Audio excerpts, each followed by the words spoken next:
Assalamualaikum warahmatullahi wabarakatuh.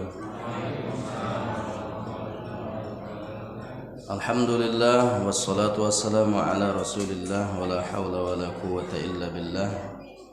Asyhadu an la ilaha illallah wahdahu la syarikalah wa asyhadu anna Muhammadan abduhu wa rasuluh la nabiyya ba'dah. Kaum muslimin musliman jamaah subuh Masjid Baitul Ma'mur yang dimuliakan Allah Subhanahu wa taala. Kita awali majelis ini dengan bertahmid alhamdulillahirabbil alamin. Dengan izin Allah taala kita dapat melaksanakan salat subuh berjamaah. Mudah-mudahan kita meraih keutamaannya. Dan kita bersolawat kepada junjungan alam Nabi besar Muhammad sallallahu alaihi wasallam. Allahumma salli ala sayyidina Muhammad wa ala ali sayyidina Muhammad. Assalamu alayka ayyuhan nabiy wa rahmatullah. Jamaah yang dimuliakan Allah taala, subuh ini kita akan membahas satu pembahasan yang sangat penting, khususnya di dalam ibadah sholat kita. Tetapi kita melihat dari berbagai sisi. Ada pengenalan terhadap satu rukun di dalam sholat adalah membaca surah Al-Fatihah. Nah, ternyata nama surah Al-Fatihah ini banyak. Yang Bapak Ibu ketahui, surah Al-Fatihah itu namanya apa saja? Ummul Qura, Makkah, Ummul Kitab ya, Ummul Quran. Maksud Bapak tadi itu Ummul Quran, cuma salah sebut Ummul Qura. Ummul Qura Makkah Mukarramah kan. Nah, ada beberapa nama. Kalau kita kaji pertama kali Ummul Kitab atau Al-Fatihahnya lah dulu. Nama lain dari surah, nama pertama ya surah Al-Fatihah.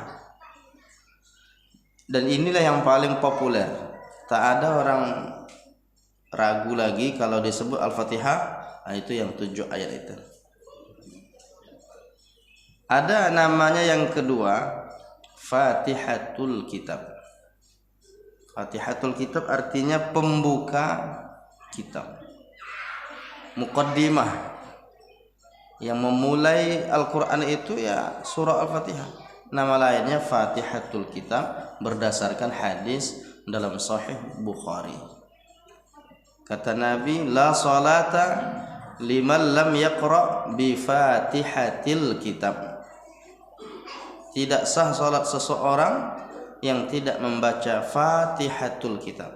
Nah, Fatihatul Kitab itu nama lain dari surah Al-Fatihah.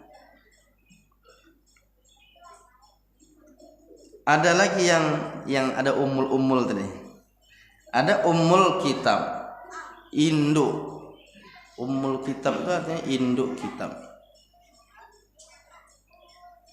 Ummu artinya ibu, ummi. Jadi kalau kita artikan Ummul Kitab, ibu kitab, tapi maksudnya lebih dekat ke kalimat induk kitab. Tidak selamanya ummun itu diartikan ibu gitu. Seperti misalnya kitab Al-Um. Imam Asy-Syafi'i kan punya kitab namanya Al-Um. Jangan salah paham, nanti dipahami Imam Syafi'i punya kitab judulnya ibu gitu. Maksudnya kitab induk. Kitab induk berbicara tentang usul fikih di dalamnya, dasar-dasarnya, itu disebutkan dalam kitab Al-Um.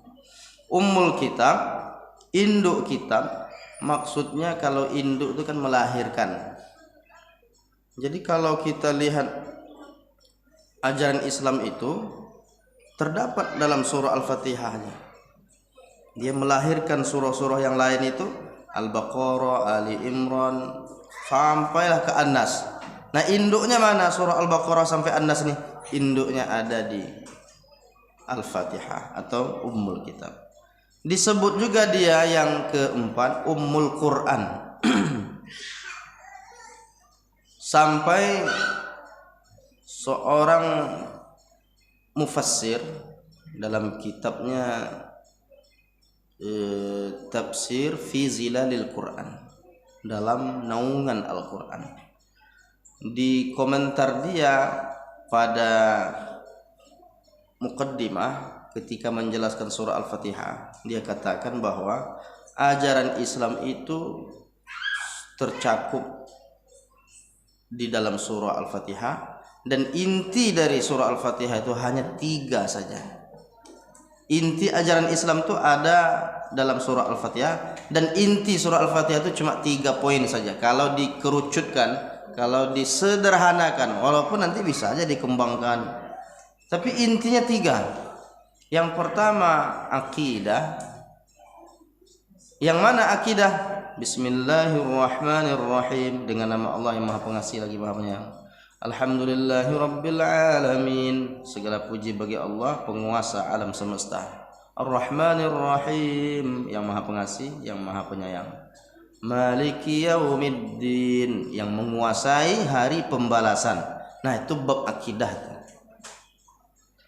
Yang kedua, ibadah. Iyyaka na'budu, hanya kepada Engkau kami beribadah. Pembahasan tentang ibadah. Wa iyyaka nasta'in, dan hanya kepada Engkau kami minta tolong. Doa ini bahagian dari ibadah. Ibadah, berdoa. Artinya yang kedua, surah Al-Fatihah itu isinya tentang ibadah. Akidah yang pertama, yang kedua ibadah. Setelah itu baru ihdinas siratal mustaqim, sampailah siratal ladzina an'amta 'alaihim ghairil maghdubi 'alaihim waladdallin. Itu babnya bab muamalah. Bab muamalah ini terkait tentang sejarah-sejarah, di dalamnya ada hikmah-hikmah yang diambil, yang tentang akhlaknya juga masuk di situ. Maka disederhanakan dengan istilah muamalah. Jadi kalau orang ada dalam dirinya 3, akidahnya kuat, ibadahnya baik, muamalahnya, akhlaknya mulia, sempurna dia keislamannya. Jadi mau melihat keislaman seseorang, ada enggak 3 tuh dalam dirinya? Kuat enggak akidahnya? Kalau dia akidahnya keropos, kalau akidahnya lemah, itu perlu dikuatkan. Ibadahnya belum lagi serius, perlu diajak untuk memantapkan kembali ibadahnya. Akhlaknya masih kurang baik, tinggal lagi bagaimana memolesnya, mendukungnya agar akhlaknya menjadi mulia. Itulah perlu pembinaan. Jadi inti ajaran Islam tuh ada di 3 itu saja. Dan kita pun kalau mau melihat diri kita ini gimana keislaman kita, coba lihat akidah, ibadah, muamalah. Jadi oleh Said Sabiq dalam kitab Fi Zilalil Quran, dia punya banyak kitab, di antaranya Ma'alim fit Tanzil. Nah, yang paling itu termasuk yang populer, dan yang menarik lagi kitabnya Fi Zilalil Quran, tafsir itu. Kalau kita paham bahasa Arab, itu kalau baca kitab Fi Zilalil Quran, itu kita kayak dibawa kemana gitu, karena bahasanya puitis. Cuma ketika diterjemahkan ke bahasa Indonesia, hampa ya, hilang karena tak dapat rasanya. Itulah bedanya kita bisa paham bahasa Arab dengan balaghahnya, maka dia kesan bahasanya itu tinggi, zauq, rasa. La ya'lamuha, sampai dia mengatakan la ya'lamuha illa man dzaqaha. Orang tidak bisa mendapatkan rasanya, tidak dapat merasakan manisnya kecuali orang yang memahaminya. Begitulah Al-Qur'an. Al-Qur'an itu manis. Al-Qur'an itu indah kalau dinikmati, untayan kata-katanya, susunan kalimatnya, tarkibnya. tapi itu tidak akan didapatkan illa man dzaqaha, kecuali orang yang mereguknya, kecuali orang yang mendalaminya. Memang susah juga mengungkapkannya. Tapi disitulah, jangankan Qur'annya, kalimat bahasa Arab yang diuntaikan oleh Said Sabiq dalam kitab Said Kutub bukan Said Sabiq. Said Sabiq ahli fikih. Kalau Said Sabiq dia punya kitab fikih sunnah. Kalau Said Kutub dia punya kitab Ma'alim fit Tanzil, dan di antaranya lagi Tafsir fi Zilalil Quran. Nah, di situ dia ungkapkan dari awal, dalam diri seorang muslim itu mesti kuat 3, akidahnya, ibadahnya, akhlaknya, dan itu disimpulkan dengan istilah Ummul Quran. Yang keempat atau kelima, Al-Fatihah itu disebut juga dengan Asy-Syafiyah. Asy-Syafiyah artinya yang menyembuhkan. Syifa. Kalau kita datang atau mendoakan saudara kita yang sedang sakit, apa doa kita, Pak, Bu? Allahumma rabban nasi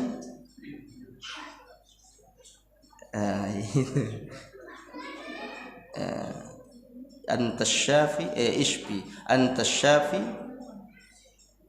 la shifaa illa shifauka shifaan la yughadiru saqaman. Ya Allah, engkaulah yang menguasai manusia. Rabban nas ishfi, ya Allah berikan kesembuhan. Antas syafi, engkaulah yang maha menyembuhkan. Syafiyah, penyembuh. Al-Fatihah itu yang menyembuhkan. Antas syafi, engkaulah yang maha penyembuh.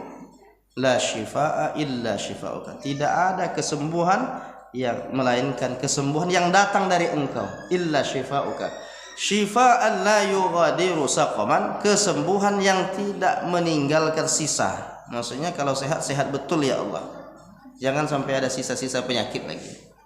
La yughadiru saqaman. Nah, itu doa yang selalu dilafazkan, didoakan, dimohonkan kepada Allah untuk saudara kita yang sedang sakit. Sementara Al-Fatihah itu nama lainnya adalah Asy-Syafiyah. Ada juga istilah lainnya Ar-Ruqyah.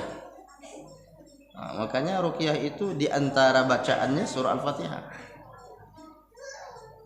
Jadi surah Al-Fatihah itu nama lainnya bisa Ar-Ruqyah juga, bisa juga Asy-Syafiyah. Dia bisa mirip-mirip maknanya, yang menyembuhkan. Kalau Ruqyah itu kan bacaan-bacaan. Datanglah seorang sahabat menghadap Rasulullah sallallahu alaihi wasallam. Mengadu dia tentang sakit perut. Ada riwayatnya dalam Sahih Bukhari, ada dalam Sahih Muslim. Di antara yang dilakukan Nabi adalah Nabi minta bawakan air, 1 bejana air, lalu Nabi bacakan surah Al-Fatihah, lalu Nabi berikan kepada sahabat yang sakit. Tak berapa lama sembuh atas izin Allah, sehat. Jadi itu bisa jadi ada manfaat. Makanya ada penelitian orang Jepang tuh, kalau air tuh dibacakan kalimat-kalimat yang baik, yang indah-indah, dia nggak sebut Al-Fatihah, ini sebutkan kalimat-kalimat yang baik, tak usah dicaci maki. Itu dia, air itu berubah, dia menjadi sesuatu yang baik dalam tubuh kita. Kalaupun ada hal-hal yang tak baik itu disingkirkannya lewat air itu, karena dibacakan kalimat-kalimat yang baik. Apalagi yang dibacakan tuh ayat-ayat Allah. Jadi itu bisa bermanfaat.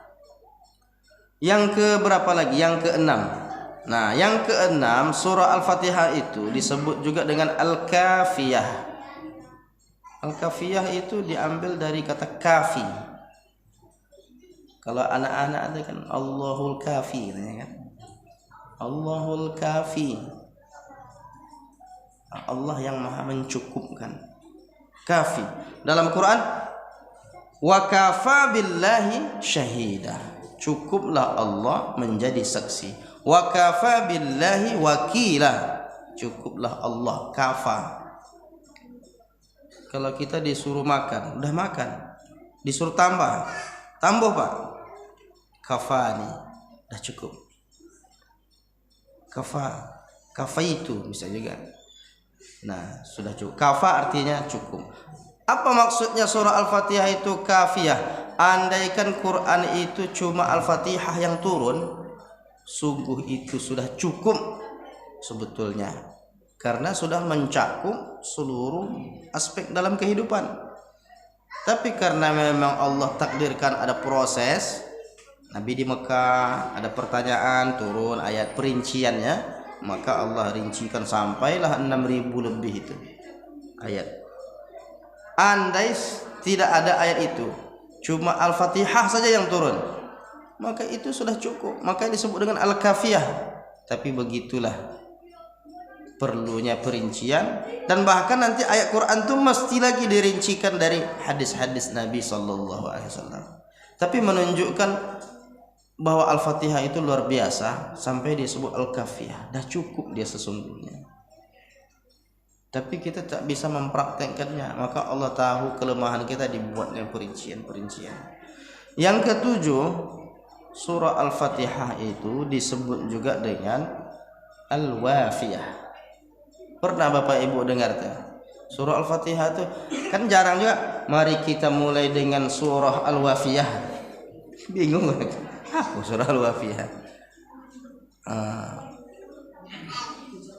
Tidak sah solat seseorang kalau tidak membaca Al-Wafiyah. Nyambung, ini Al-Wafiyah apa? Itu diantara nama lain dari surah Al-Fatihah. Al-Wafiyah diambil dari kata wafa.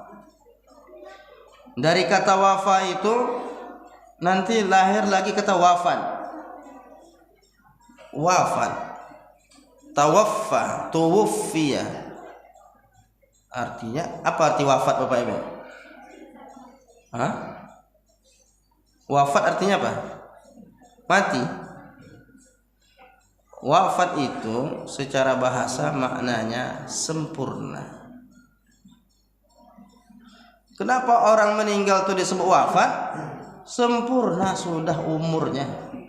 Jadi kalau Allah takdirkan ini orang meninggalnya nanti umurnya 63 sampai 63 sampai ajalnya, maka dia disebut wafat. Sempurna sudah ketentuan Allah. Jadi makna wafat itu artinya sempurna secara bahasanya. Tetapi yang dimaksud meninggal itu ya karena umurnya dah sempurna, meninggal itu wafat. Nah, kenapa disebut Al-Wafiyah surah Al-Fatihah? Karena dia menjelaskan kesempurnaan ajaran Islam. Isi Al-Fatihah itu kalau dibaca semuanya itu sudah sempurna. Itulah inti semua ajaran Islam itu dalam surah Al-Fatihah. Dia saling melengkapi nih. Kata demi istilah-istilah dari awal sampai berapa istilah ini semuanya saling melengkapi. Yang kedelapan, ini kayak lain suasananya ya. Agak tegang betul saya menyampaikan. Biasa aja Pak ya. Yang kedelapan, as-sab'ul mathani. As-sab'u artinya 7, mathani itu artinya puji-pujian, tapi artinya berulang-ulang.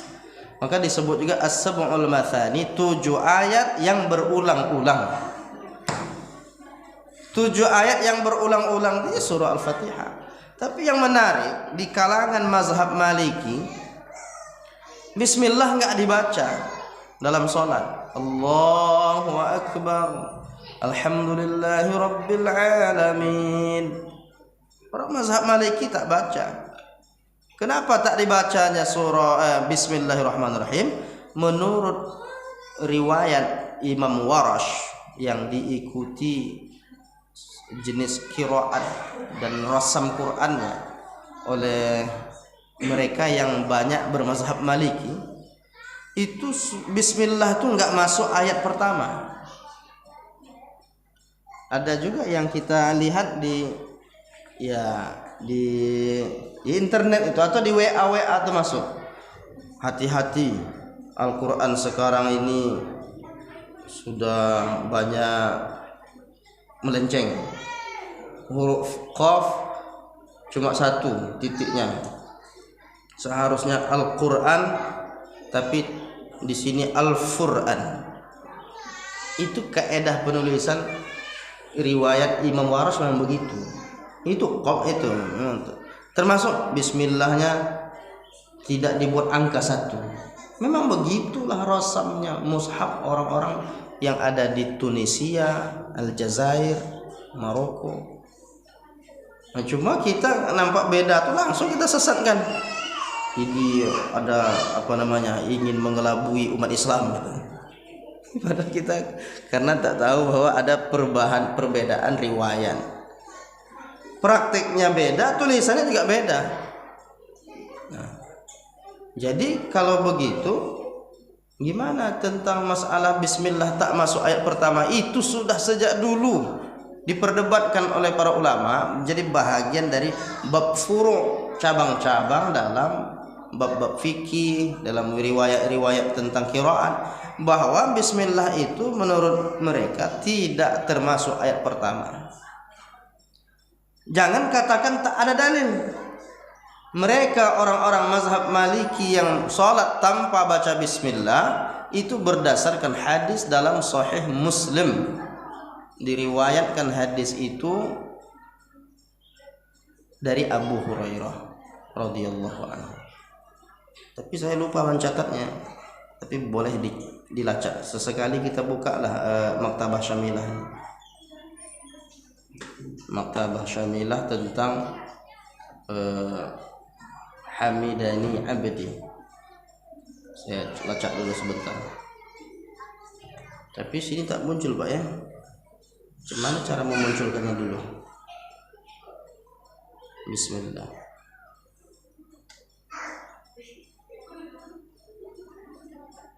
Oh ya, harus dibuat duplikat. Jadi Hamidani Abdi.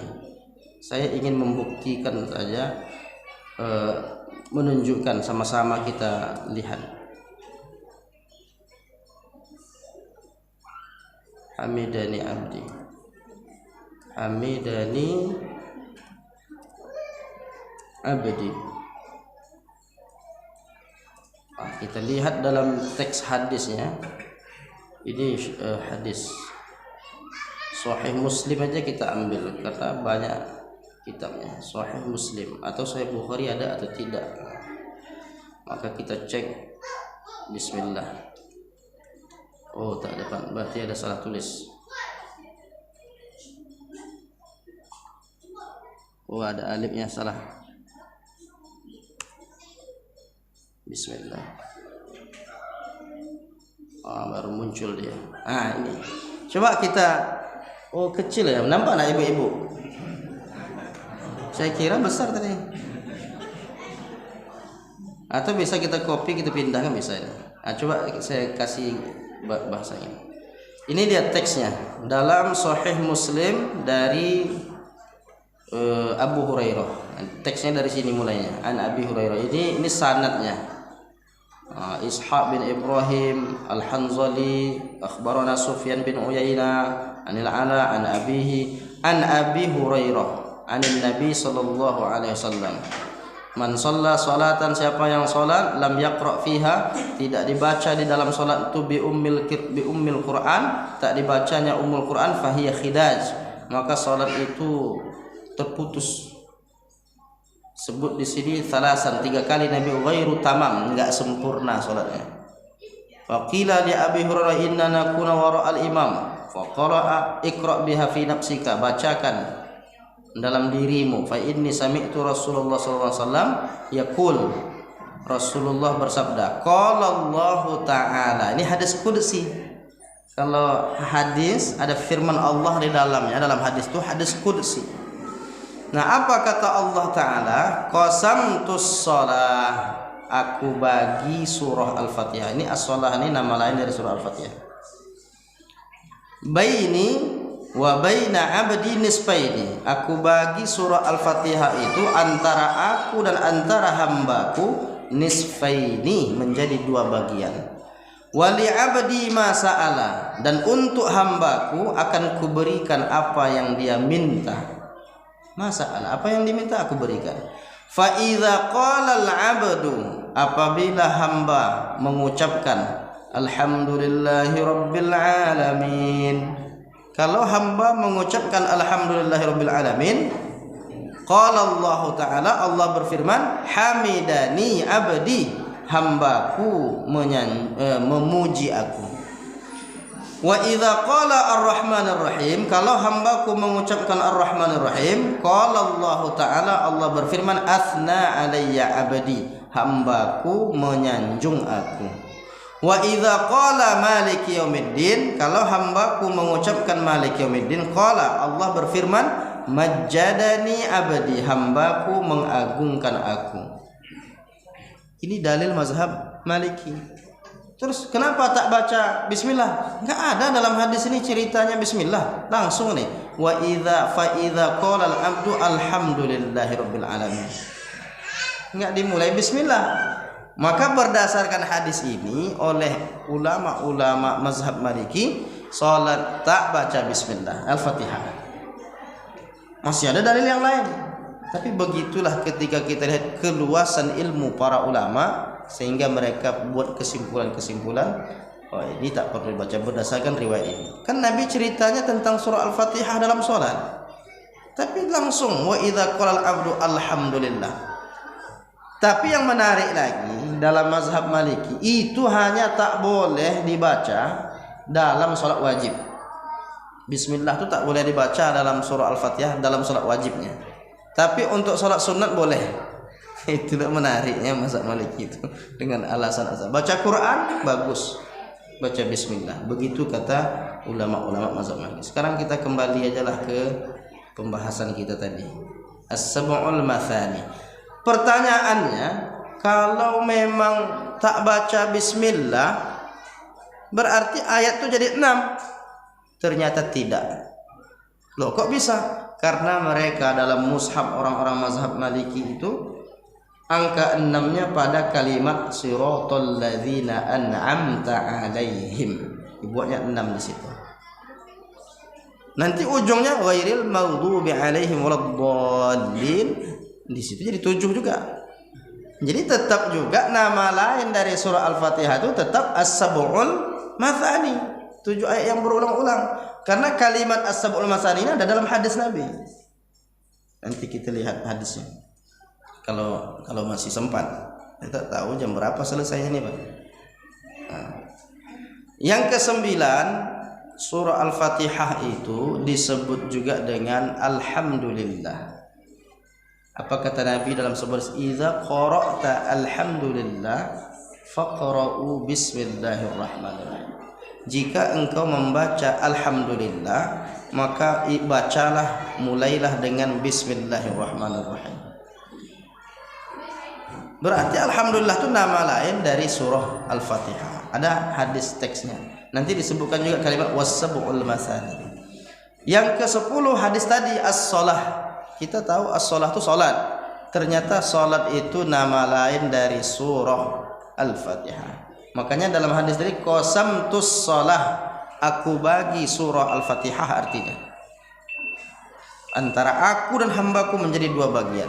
Setiap ayat yang dibaca aku jawab begini, alhamdulillahirabbil alamin hamidani abdi, arrahmanir rahim asna alayya abdi, maliki yaumiddin majjadani abdi, iyyaka na'budu wa iyyaka nasta'in, hadza baini wa baina abdi wa li abdi ma sa'ala, dan seterusnya.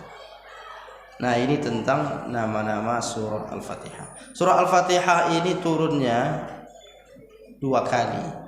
Satu turun di Makkah, satu lagi turun di Madinah. Tidak ada surah yang perlu turun 2 kali melainkan surah Al-Fatihah. Saking istimewanya surah ini. Kalau nama-nama lain dari surah-surah yang lain banyak. Umpamanya kalau dulu kita mengenal surah Al-Lahab, sebahagian orang menyebutnya Al-Masad. Itu berdasarkan hadis-hadis juga. Sama dengan surah Tabarak. Dulu kita sekarang populer menyebutnya surah Al-Muluk. Dulu istilah itu ada Tabarak, ada juga Al-Mani'ah. Ketika Abdullah bin Mas'ud radhiyallahu anhu meriwayatkan, kata dia Nabi bersabda, man qara'a tabarakalladzi biyadihil mulk, siapa yang membaca surah Al-Mulk, tabarakalladzi biyadihil mulk, siapa yang membaca itu kulla lailatin, dibaca dia setiap malam, asbah mana Allahu azza wa jalla min adzabil qabri, Allah cegah dirinya dari azab kubur. Allah cegah. Mani'ah, surah pencegah. Nusammihi bil mani'ah, dulu kunna nusammihi bil mani'ah, dulu di zaman Nabi kami mempopulerkan bahwa surah ini kami sebut dengan al-mani'ah, surah pencegah. Jadi nama lain dari surah itu memang banyak. Kita santri-santri kita setiap sebelum tidur kita baca surah Al-Mulk. Jadi anak-anak rupanya sebentar, karena anak-anak itu udah hafal. Kita yang tak hafal agak lama bacanya. Ya kalau orang hafal sebentar ya. Tabarakalladzi biyadihil mulk. Itu tetap memperhatikan makharijul huruf dan lain sebagainya. Cuma kadang-kadang santri kita suruh, ustadznya lupa bacanya. Santri disuruh, ustadznya lupa baca. Saya perlu kita melazimkan surah Al-Mulk. Itu nama lainnya. Mungkin satu surah ada 2-3 nama, tapi yang paling banyak nama-nama surah itu surah Al-Fatihah. Ini baru yang terdeteksi. Masih banyak lagi itu. 10 namanya. Belum masuk lagi Ar-Ruqyah di situ, 11. Ar-Ruqyah salah satu dari nama surah Al-Fatihah. Dulu pernah kita membahas surah Al-Fatihah dalam sholat ini, tapi ada satu yang perlu kita bedakan. Rupanya Al-Fatihah itu dianggap rukun, itu tidak disepakati ulama. Kalau kita memahami surah Al-Fatihah rukun, tak baca surah Al-Fatihah salat tidak sah, itu udah. Kalau bab rukun memang begitu kesimpulannya. Itu menurut jumhur ulama, menurut mazhab Syafi'i, Maliki, Hambali. Tapi ada mazhab yang mengatakan dia enggak rukun. Surah Al-Fatihah itu enggak rukun, mazhab Hanafi. Tapi kita kan perlu tahu mengapa mereka tidak memasukkan surah Al-Fatihah ini ke bab rukun. Sementara kalau kita lihat dalam dalil-dalil jumhur Syafi'i, Hambali, Maliki, itu jelas la sholata. Memang hadisnya la sholata, tidak sah sholat. Kalau la-nya dipakai nafi begini, maka dianggap dia tidak bernilai sholat bagi orang yang tidak membaca Al-Fatihah. Dan kita dah sepakat itu. Nampaknya begitulah pemahaman kita selama ini. Iya atau tidak? Tapi bagi mazhab Hanafi bukan rukun. Loh kok bisa? Mari kita lihat dalilnya. Dalil ini hadis dalam Sahih Bukhari. An Abi Hurairah anna Rasulullah sallallahu alaihi wasallam dakhala al-masjid. Kata Abu Hurairah, Rasulullah masuk ke masjid. Fadakhala rajulun, masuklah seorang laki-laki. Lalu dia fasalla, dia salat. Laki-laki itu salat. Lalu setelah dia salat, fasallama 'ala Nabi sallallahu alaihi wasallam faradda. Dia sampaikan salam, kemudian Nabi jawab, lalu Nabi berkomentar, waqala, apa kata Nabi? Irji. Irji ini artinya bisa pulang, pulanglah, kembalilah, tapi maksudnya kembalilah salat, bukan pulang ke rumah. Irji fasalli, kembalilah dan salatlah engkau, kembalilah salat. Fa innaka lam tusalli, sesungguhnya engkau belum salat. Padahal dia dah salat, cuma Nabi menganggap engkau belum salat. Sampailah akhirnya dia salat, faraja'a yusalli kama shalla, dia salat untuk kedua kalinya. Thumma ja'a, dia datang lagi menemui Nabi, fasallama 'ala Nabi sallallahu alaihi wasallam, qala, Nabi masih mengucapkan kalimat yang sama, irji fasalli fa innaka lam tusalli, ulang lagi salatmu, engkau belum salat. Thalasan, sampai 3 kali Nabi nyuruh dia salat. masih juga Nabi mengucapkan irji' fasalli fa innaka lam tusalli. Setelah 3 kali itu dia sholat disuruh juga ulang, nyerah dia.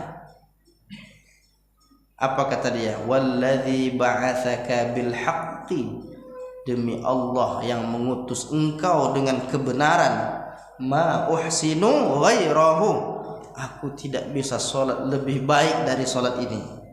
Inilah sholat terbaikku ya Rasulullah. Lalu kata Nabi, masih ditanya, minta kuning, fa'allimni, tolong ajarkan aku ya Rasulullah. Kalau engkau suruh aku sholat dah 3 kali masih juga salah, berarti perlu diperbaiki. Nah, tolonglah ajarkan aku ya Rasulullah.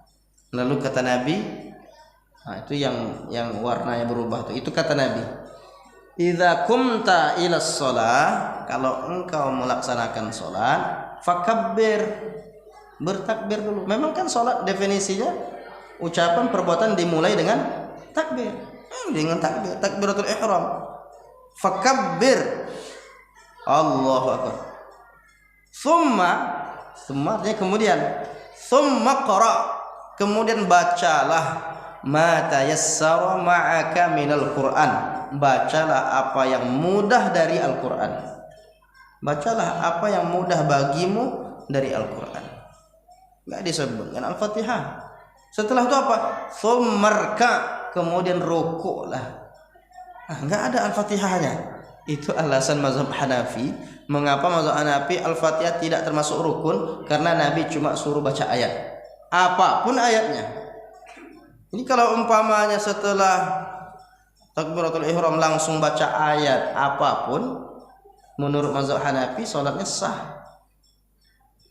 Karena yang menjadi rukun itu bukan Al-Fatihahnya, yang menjadi rukun itu baca ayatnya. Cuma dalam praktek mereka sama dengan kita, tetap juga Al-Fatihah dibaca ya. Artinya ini kan bab mana batasan minimal dianggap rukun, dianggap sah atau tidak, itu mereka membeda dengan kita yang bermazhab Syafi'i, Hambali dan Maliki. Di samping itu ada dalil lain. Jangan katakan ulama mazhab yang berbeda dengan amaliyah kita itu mereka tak berdalil. Jangan buru-buru.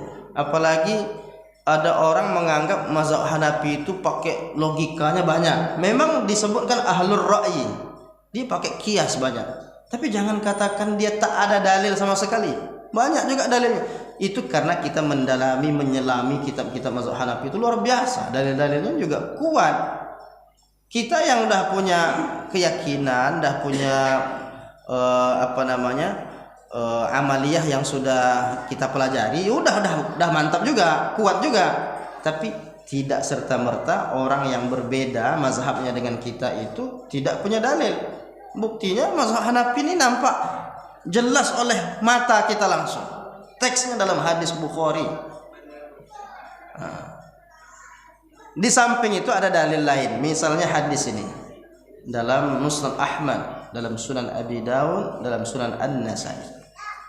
Ja'a rajulun ila Nabi sallallahu alaihi wasallam faqala inni la astati'u an akhudha syai'an minal Qur'an fa'allimni. Sama tadi, minta ajarkan.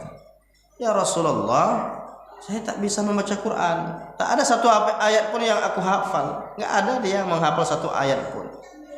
Tolong ajarkan kepada aku apa yang bisa aku baca selain Quran. Lalu kata Nabi, kul, katakan subhanallah, walhamdulillah, wala ilaha illallah, wallahu akbar. Jadi ada orang di zaman Nabi, dia tak hafal Quran, dia tak hafal Al-Fatihah, dia tak hafal surah-surah yang lain, tapi bisa tak menyebut subhanallah, bisa. Itu aja yang dibaca. Berarti salat Nabi yang nyuruh. Nah ini dalil, maksudnya dalil wajhud dilalah atau dasar-dasar yang dijadikan dalil oleh mazhab Hanafi untuk membuktikan bahwa Al-Fatihah bukan rukun.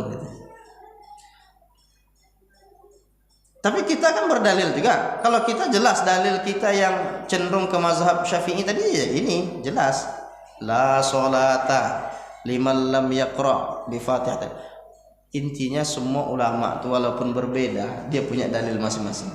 Jadi tetap menghormati perbedaan dalam masalah apalagi masalah-masalah furu'iyah ini. Itu barangkali kajian kita ini. Sebetulnya banyak yang mau saya sampaikan, masih banyak lagi, dari mana mulai Al-Fatihah, bacaan Al-Fatihah, termasuk bagaimana kalau Al-Fatihah itu tak betul dibaca oleh imam, gimana solusinya. Itu dah saya siapkan nih. Tapi karena terlalu banyak tak selesai nih Pak. Nih, termasuklah ini video bacaan Bismillah Syekh Sudes di Jakarta. Kemudian ada yang saya sebut tadi bacaan kalau imamnya tidak betul, gimana memperbaikinya? Ini pertanyaan jemaah. Sebagai makmum di belakang saya dengar imam salah baca, gimana caranya? Dibiarkan atau diperbaiki? Ini ada pembahasannya. Imam tidak tepat bacaan Al-Fatihahnya, bagaimana sikap makmum? Ini ada dasar-dasarnya. Tapi kayaknya dah pernah juga kita singgung-singgung. Tapi untuk menghangatkan kajian ini mungkin ada 1-2 pertanyaan. Ya, silakan. Bismillahirrahmanirrahim. Ustaz, kemarin ini waktu kamar NU saya ke Bandar Lampung. Ya. Tapi bukan untuk ikut kamar. Masya Allah. Jadi kebetulan waktu malam terakhir itu ada semacam Muzakarah. Bukan Ustaz. Tajribah apa namanya. Jadi intinya kalau bagi saya itu sementara ini menurut saya masih masuk dalam kata kanuragan gitu. Jadi seorang relawan ini ditampilkan ke atas pentas. Satu, dia minta doa kepada kiai dengan membaca sesuatu ke botol aqua gitu. Setelah dibacakan oleh kiai tadi minuman tadi, akhirnya si perempuan tadi itu diserbu dengan senjata dan orangnya itu mental-mental. Ini yang pertama. Yang kedua, ada dengan cuma salaman aja dengan kiai itu, langsung orang bersalaman dengan kiai ini diserbu sama orang mental-mental gitu Ustaz. Pertanyaannya, apakah ini ada kaidah dalam sunnah, dalam ahlu sunnah wal jamaah seperti yang dipahami NU kan mengatakan kalau mereka itu adalah ahlu sunnah wal jamaah. Jadi pertanyaannya, apakah ada kaidah ini dalam ahlu sunnah wal jamaah atau yang dipahami dari mazhab Imam Syafi'i? Saya tidak menyaksikan langsung kejadian itu. Jadi kalau kita mau melihat hukum-hukumnya, ya harus tahu persis kan. Kalau yang kita nahkumu bizzawahir, kita hanya bisa menghukum yang zahir-zahir kan. Awak tak pula ahli ilmu kebatinan kan. Artinya secara zahir, kalau memang wallahu a'lam, saya tak tahu persis gimana prosesnya.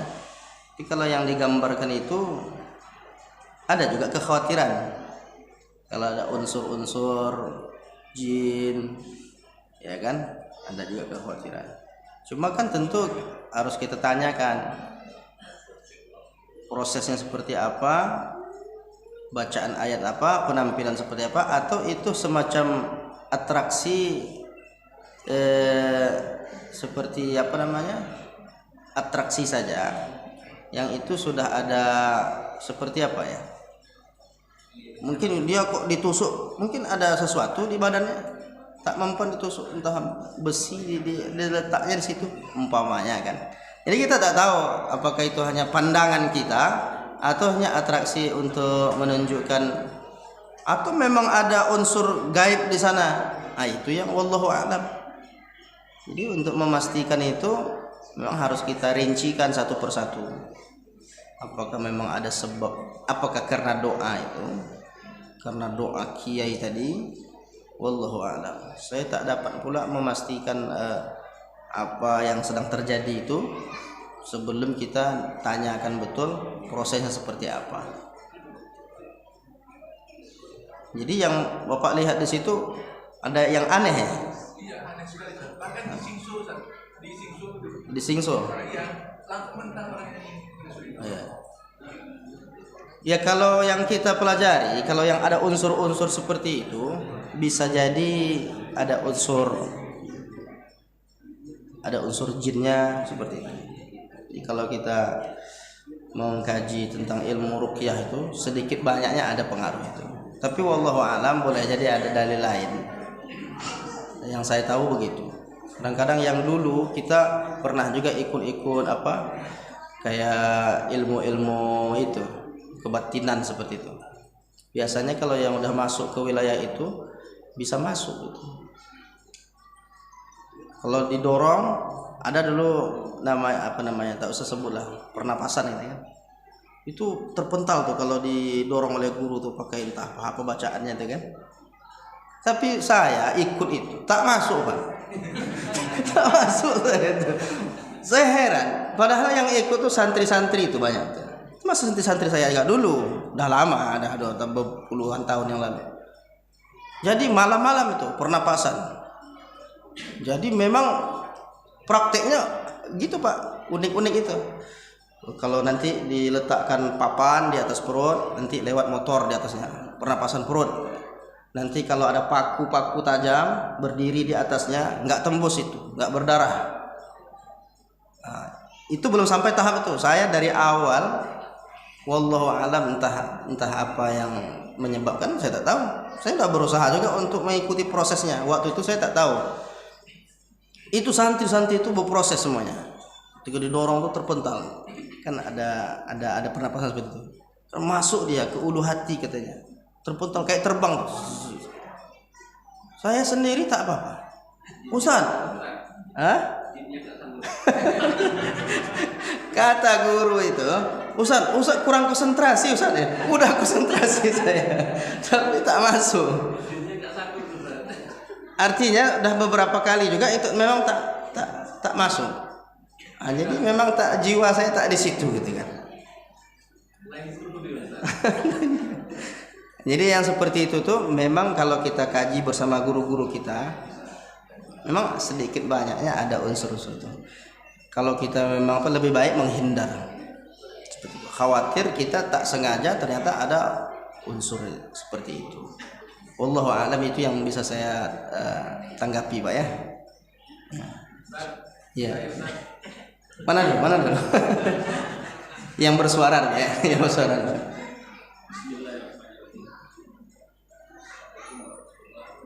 Waalaikumsalam. Ya. Ya.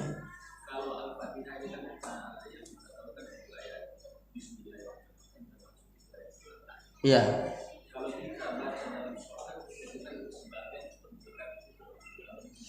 Iya.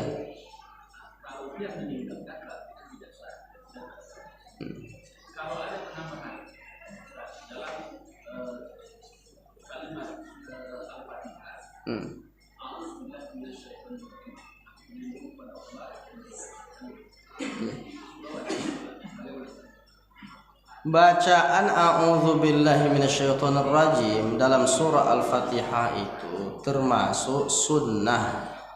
Dia enggak masuk rukun, tapi masuk sunnah-sunnah dalam sholat membaca a'udzubillah. Mana dasarnya? Nah, ini Pak, ini dia kesimpulannya nih. Ta'awuz di dalam membaca surah Al-Fatihah. Tapi tak sepakat antar mazhab. Kalau mazhab Maliki makruh. A'udzubillah sama bismillah itu makruh tuh menurut mazhab Maliki. Qala al-Malikiyah yukrahu ta'awuz wal basmalah. Makruh hukumnya membaca a'udzubillah dengan basmalah. Tapi yang bawahnya wa qala al-Malikiyah mazhab Hanafiyah yata'awwadhu fi raka'atil ula. Sunnah membaca a'udzubillahi minasyaitonirrajim di rakaat pertama saja. Rakaat pertama saja menurut Hanafi. Di bawahnya lagi wa qala asy-Syafi'iyah wal Hanabilah. Menurut mazhab Syafi'i dan Hambali yusannu ta'awuz sirran fi awwali kulli raka'ah. Disunnahkan membaca a'udzubillahi minasyaitonirrajim secara sir. Tentu yang dimaksud secara sir ini dalam sholat jahar, maghrib, isya, subuh. Kalau zuhur, asar memang udah sir semua, tak mungkin disirkan lagi, memang udah sir. Tetap dibacalah a'udzubillahi minasyaitonirrajim itu di setiap rakaat. Rakaat pertama ada Al-Fatihah mulai dengan a'udzubillahi minasyaitonir. Rakaat kedua ada Al-Fatihah, ada lagi a'udzubillahi minasyaitonir. Sunnah di antara sunnah-sunnah di dalam salat. Bukan menambah.